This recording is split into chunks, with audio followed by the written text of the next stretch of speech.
Welcome back to the Middle Ground. I'm Elizabeth Ferguson. I'm your host with over a decade of experience in the political arena and transatlantic diplomacy. I hail from Georgia.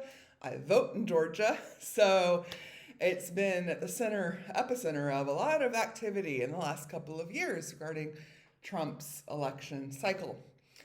And obviously, I vote in Fulton County.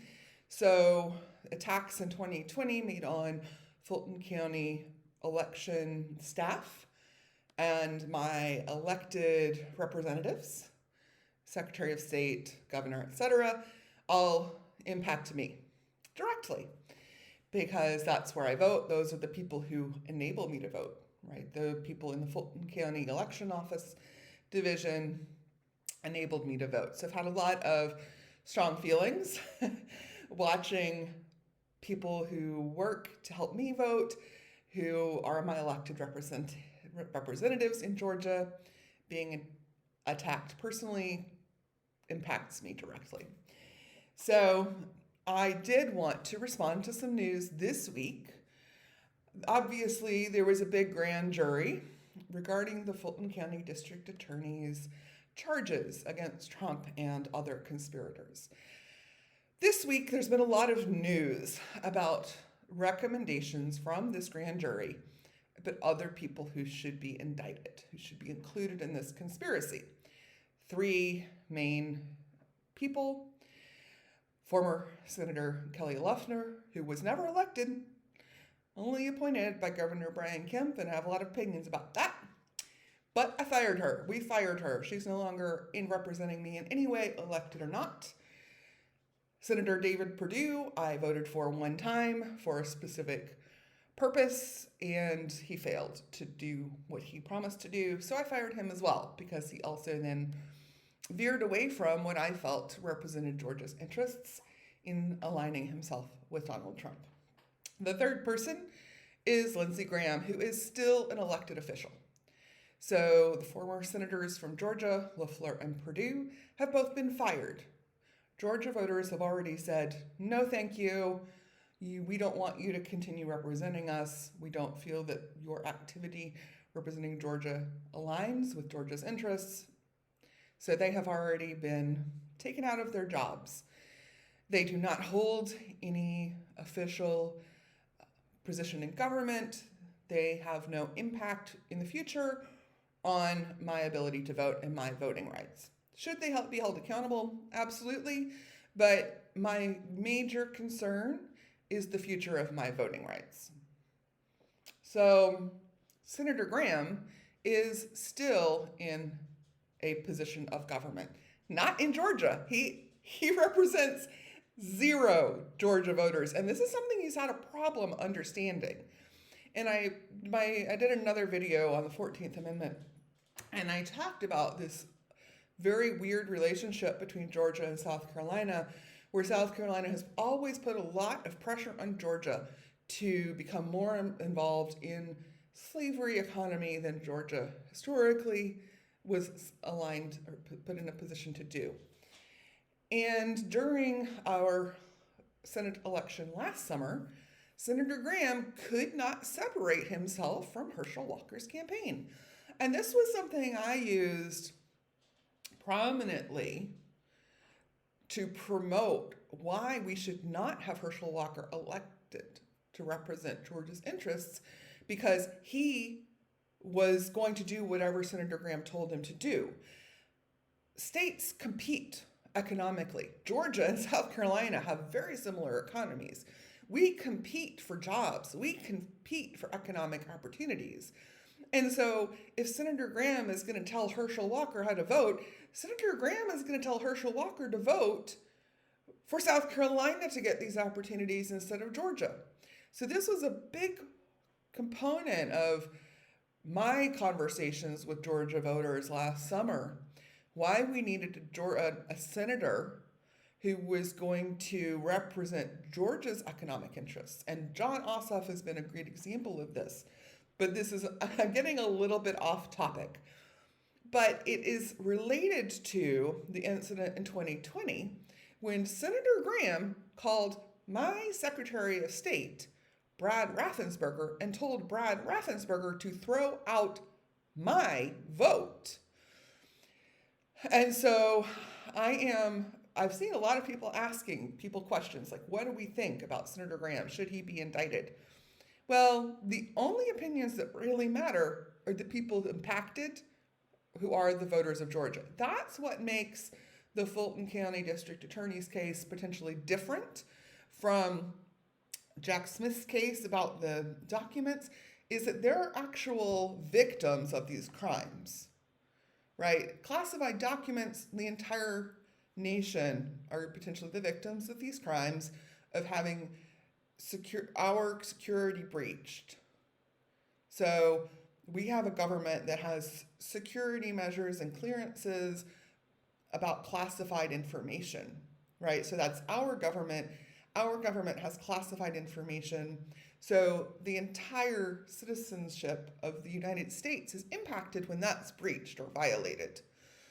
But in Georgia, the voters of Georgia are the only real victims of these crimes. These are our elected officials. So the only opinions that really matter the most about what should happen to the people who committed these crimes are the opinions of the Georgia voters. Because the Fulton County District Attorney is representing me, right? It's the people versus Donald Trump et al. I am, in this case, the people, right? The people is referring to me, voters in Georgia. We are the ones that she is bringing the case against these people on our behalf. So on my behalf, I see Senator Graham as an ongoing threat to my voting rights, to my security in Georgia as a voter. And so in my particular position in this situation is, yes, this prosecutor is representing me, right? When she's filing these cases, it is the people versus, and I am included in the people, the plaintiffs. And so as the people, a member of this group who are the plaintiffs in this case, I would appreciate her protecting me from Senator Graham, who I view as a threat to my voting rights, to threatening my elected officials. He has tried to present his case this week on Twitter. This is troubling for the country. We can't criminalize senators doing their job when they have a constitutional requirement to fulfill. Saying that he was acting as a senator. You can't, in the 14th Amendment video, which I will include in a link below, he is trying to make the case that we shouldn't go after our elected officials if they're acting in their capacity. But I am sorry. He is not a senator representing anyone in Georgia. So he was not a Georgia senator calling the Georgia Secretary of State saying, hey, you know what, let's talk about these Georgia voting situation. He is a senator from South Carolina calling the Secretary of State in Georgia, telling the Secretary of State to throw out my vote. And he has no capacity as a senator from South Carolina to do that. That is not within the bounds of his capacity as a senator. So yes, I can understand why Fanni Willis may not have included him in the original list of conspirators, and here's why. In this original case, the list of conspirators who have already been indicted, none of them are current sitting elected representatives. And that could put her in an awkward situation or handle the case differently towards Senator Graham. Because we do have statutes in place that senators have certain protections from being sued. If they are, and we can debate that, but it's a different debate than the general indictment case. It could apply to how she would approach an indictment against Senator Graham or a lawsuit against Senator Graham. But he is currently in an elected representative position, and that may make the application of the law slightly different toward him. And that's a situation I don't understand.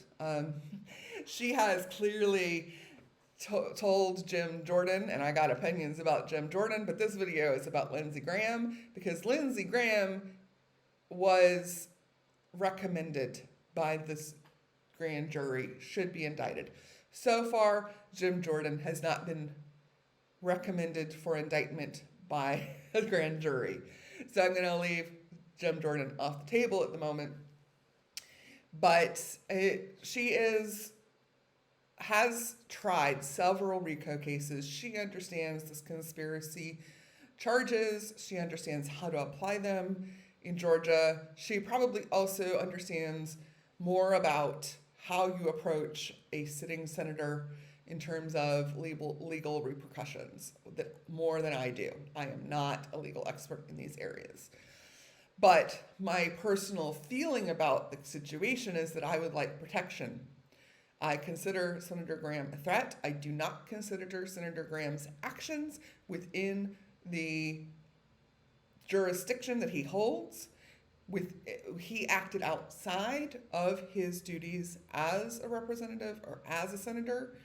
A senator should always protect voting rights, not call a state and tell them to change voting records, change voting decisions or results. So, no, Senator Graham, you were not in the right. This was not in your official duties as senator in government, and I would like protections against you in the future. So I do think I would appreciate Fanni Willis considering ways that she can pursue legal repercussions against you. Thanks for joining me. I'm a moderate voter from Georgia. This is my point of view. I appreciate your thoughts and comments. Talk to you soon.